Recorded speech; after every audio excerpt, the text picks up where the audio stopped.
বিচার করো সারিয়া প্রদান। তুমি কেমন মুসলমান, কেমন মুসলমান, তুমি কেমন মুসলমান।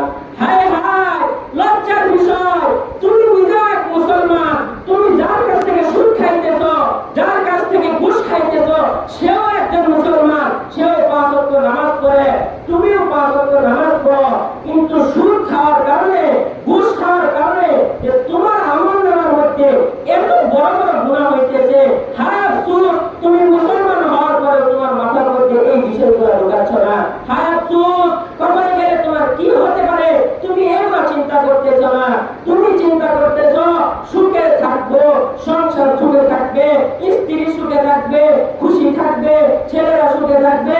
হায় আফসোস, একটা মানুষ মারা যাওয়ার পরে মানুষ বলে এই লাশ জমিনের উপর বেশিক্ষণ রাখা যাবে না, ওই লাশকে তাড়াতাড়ি দাফন দিয়ে সবাই কবরের আশপাশ থেকে চলে আসে। তখন দুনিয়ার মধ্যে সে যত কিছু গুনাহ করছে, যত খারাপ আমল করছে, অন্যায় করছে, ফেরেশতারা হিসাব নিকাশ নিতে থাকে। যাদের জন্য করছে তারা দুনিয়ার মধ্যে বসে বসে সুখ করে, আর ওই যে মারা গেছে দুনিয়ার মধ্যে যাদের জন্য কষ্ট করে গেছে তারা এখন জুয়া খেলে, তারা এখন মদ খায়, তারা এখন সুদ খায়, তারা এখন ঘুষ খায়। কেননা এই যে বাপ ছিল সে তাকে সুদ খাওয়া শিখাইছে, সে তাকে ঘুষ খাওয়া শিখাইছে। এই জন্য এইগুলোর শাস্তি কবরে একসাথে সে পাইতেছে। কিন্তু দুনিয়ার কোনো ব্যক্তি খবর রাখতেছে না। দুনিয়ার কোনো ব্যক্তি যাদের জন্য করছি তারাই খবর রাখে না। দুনিয়া তো কিছু না, দুনিয়া একটা দুঃখের বাক্স। দুনিয়া কিসের বাক্স? দুনিয়া একটা দুঃখের বাক্স। যাদের জন্য করছি তারাই তোমার কবরের পাশে যায় সপ্তাহে একদিন। কাদের জন্য করতেছি? কাদের জন্য এত কষ্ট, কাদের জন্য এত ত্যাগ, কাদের জন্য আমার মাথার ঘাম পায়ে ফেলাইতেছি, কাদের জন্য আমি এগুলো করতেছি। আমার টাকা পয়সা কামাই করতে গিয়া আমি নামাজ ছাইড়া দিতেছি, রোজা করতেছি না, হজ করতেছি না, যাকাত দিতেছি না, আমার পরিবার সুখে থাকবে।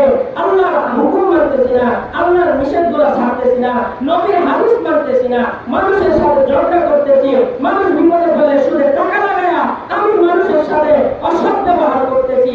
মানুষ গরিব থাকে তাকে আরো টাকা দান করা উচিত, তাকে যাকাত দেওয়া উচিত, তার আশেপাশে বিপদে আপদে সাথে দাঁড়ানো উচিত। আর সেই মানুষ থেকে আমি সুদের টাকা দিয়ে 10,000 দিতেছি, 20,000 নিয়ে যাইতেছি। আল্লাহ তাআলা কি উপরে না?